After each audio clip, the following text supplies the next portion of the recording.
A theory of change is particularly used in development interventions to understand the process of change that is expected in an intervention, from the inputs that you put into that project, the activities that you undertake to achieve the outcomes that are anticipated from that project.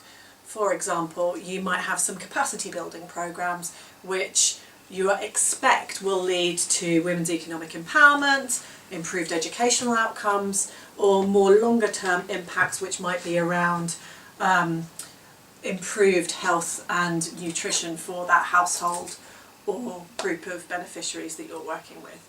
The theory of change typically will outline the key actors that you're working with in a programme, the key conditions or assumptions that you expect will need to be there for that programme to be successful and for those outcomes to be achieved.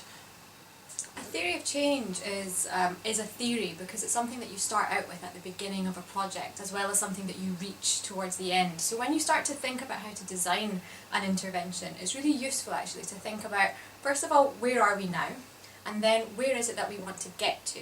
And then, theoretically, we have to map out what steps we need to take in order to get from where we are to where we want to go. So that all those different steps are represented in some sort of a diagram. And that is why it is a theory, because ultimately we don't know yet if it's definitely correct. When we get towards the end of a project, when we've had the results from the research that we've done, or from any pilot projects that we've done, for example, we can then go back to that original theory of change and think about what worked, what didn't work, and then how we can change that diagram to actually reflect reality. So we get, in the end, to a theory of change that is close to the truth. And we begin with a theory of change that is how we imagine the truth might be. However, it does help us from the very beginning to design a project that we hope will work. We change those assumptions for the next programme moving forward. I think what's particularly important with a theory of change is not just a theory plucked out of the air. You ideally, in a theory of change, use an evidence base to underpin the entire, what we would call, impact pathway of the programme.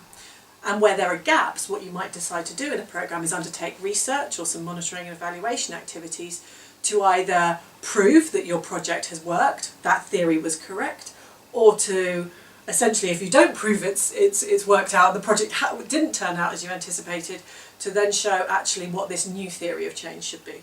It absolutely should be useful, and it should be an organic thing that is constantly reviewed and reflect. When I say constantly, it could be every 6 months, every year, reviewed upon by the project manager or future programme designers of a similar intervention that might take place. It's not a static thing. The idea is that it does change over time with new evidence.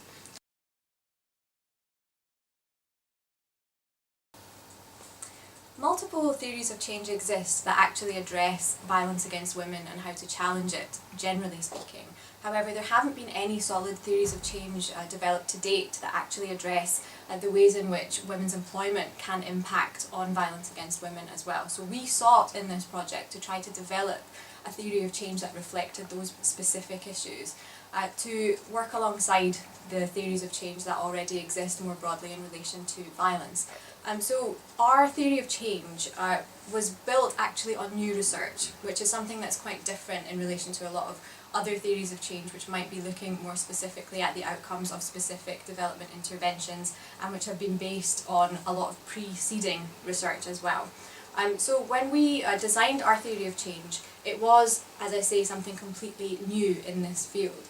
And we wanted to take it into a direction that was new in other ways as well. So as well as the difference in terms of the content, we were really interested in how to develop a theory of change that was accessible to the users of that product. So while theories of change usually exist in diagrammatic form, which is useful in many ways, we thought it would be really useful also to develop something that people could really engage with on a personal level. So we sought to try to develop a video of our theory of change, which spoke to people directly, as opposed to the slightly more abstract diagrams that we're more used to. And I guess the kind of key question is, what's the purpose of actually generating this theory of change? The idea is that it becomes a useful tool that we can, and an operationally useful tool for project designers, project implementers, donors and other key stakeholders, that they can reflect on this new evidence within this theory of change when they are doing just that, when they are designing, managing or monitoring and implementing programs that they're working on in this space.